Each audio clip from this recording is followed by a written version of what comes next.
Mga importanteng materyales pa rin sa paggawa ng bahay mga boss ang i-discuss natin sa video natin ito. Basic house construction materials mga boss, sa part 3 na po tayo, no?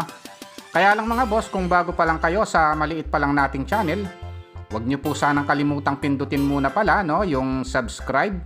Isama nyo na rin po yung like at saka notification bell.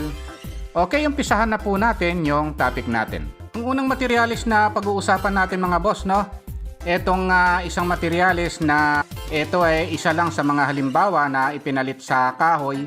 Etong tubular mga boss, no, or GI tubular halimbawa, no. Etong GI tubular mga boss, napakagandang gamitin nito mga boss, no, lalo na sa mga roofing frame, no. Ginagamit itong purlins, ginagamit itong rafter, ginagamit din ito mga boss na frame, no, halimbawa dito sa loft, tapos sa mga hagdan mga boss, no, instead na kahoy at saka konkreto, ginagawa rin itong hagdan gaya ng nakikita natin mga boss sa tubular stairs ang nakikita natin. Tapos ginagamit din ito sa paggawa ng mga furniture mga boss, no. Siyempre sa paggawa ng furniture ang ginagamit dito yung mga maliliit na size, no.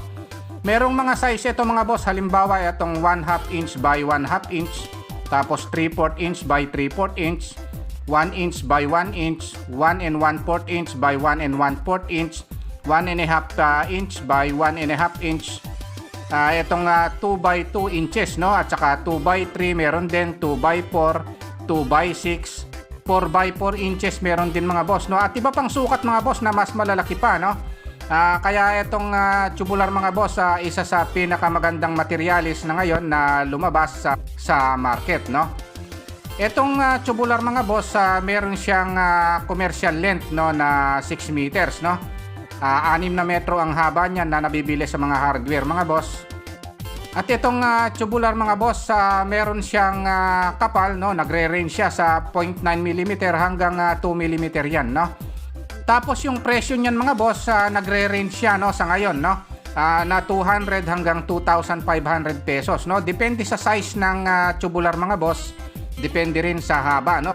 Minsan kasi merong mas maliliit sa 6 meters at meron ding mas mahaba pa sa 6 meters, no. Ayan yung tubular mga boss, no. Okay, punta po tayo sa susunod na topic naman. Ang susunod na importanteng materialis mga boss sa paggawa ng bahay na tatalakayin natin, no. Etong sumasalo ng tubig ulan na galing sa yero papunta dito sa alulod mga boss or gutter, no.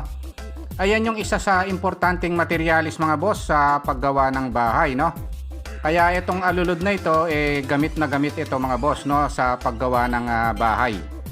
Itong alulod mga boss or gutter, no, merong uri yan na madalas gamitin dito sa atin mga boss. Common yan yung Banawi, no, at saka yung Spanish gutter, no. Ayan yung karaniwang binibili mga boss na uri ng gutter o alulod, no. Tapos yung materialis niyan mga boss, merong stainless, PVC, copper, galvanized iron, no. Tapos ang karaniwang binibili naman dito mga boss yung GI gutter, no. At ngayon kung may budget yung iba, no, ang binibili naman yung stainless gutter, no. Ayan yung materialis mga boss, no. Ang pinaka common length niyan o yung karaniwang haba na nabibili sa hardware mga boss, 8 feet hanggang 12 feet yan, no. Tapos yung lapad naman niya 18 inches hanggang 36 inches, no, yung lapad. Ngayon yung kapal naman niya mga boss, nagre-range yan sa 0.4 mm hanggang 0.7 mm, no. Minsan merong mas manipis ng konti rito mga boss at merong mas makapal din ng konti sa 0.7 mm, no.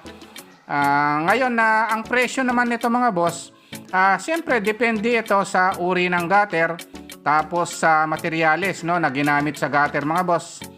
Siyempre medyo mas mahal itong stainless, no, kumpara sa PVC, no. Yan yung detalye tungkol sa presyo. At siyempre kung mas mahaba siya mga boss, mas mahal siya at mas malapad siya, no. I-check nyo na lang mga boss, mag-canvas kayo tungkol sa gutter, no. By the way mga boss, meron akong isang video tungkol sa gutter, no, yung estimate ng gutter. Sana panoorin nyo mga boss yung video na yon. Okay, punta po tayo sa susunod na topic naman. Ang susunod na materyales na pag-uusapan natin mga boss, no, na ginagamit sa paggawa ng bahay, napaka-importante po nito, no.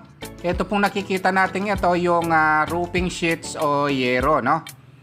Pagdating sa yero mga boss, merong iba't ibang klase ng yero, no? Merong rib type, high rib, corrugated, tile span, no? At marami pang iba, no? Ayan yung yero. Meron na akong isang video mga boss tungkol sa iba't ibang uri ng yero. Sana panoorin nyo, no? Pagdating naman sa uri ng materialis mga boss, merong galvanized iron, PVC, polycarbonate, clay, concrete, at marami pang iba mga boss, no? Sana panoorin nyo rin yung isang video ko tungkol sa iba't ibang materialis ng yero, no? Commercial length is 8 hanggang 20 feet yan. At pwedeng i-customize yan mga boss kung bibili kayo ng yero sa planta, no? Yung haba na gusto nyo, pwede nyo ipaputol, no? Yung effective width o lapad niyan, no, is 640 hanggang 1077 mm, no, yung lapad. Minsan meron pang mas malapad ng konti dyan mga boss, no? At meron ding mas maliit na lapad sa 640 mm, no? Ngayon, yung kapal naman niya, nagre-range yan sa 0.4 mm hanggang 4.5 mm, no?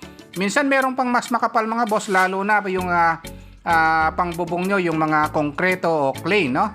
Siyempre, kailangan mas makapal yon. Okay, ayun lang mga boss, no? Kung nagustuhan nyo itong video natin, no, tungkol sa materyales na panggawa ng bahay, huwag nyo po sanang kalimutang pindutin muna yung subscribe, no, dito sa maliit pa lang nating channel. Isama nyo na rin po yung like at saka notification bell. Thank you very much at God bless po sa inyong lahat.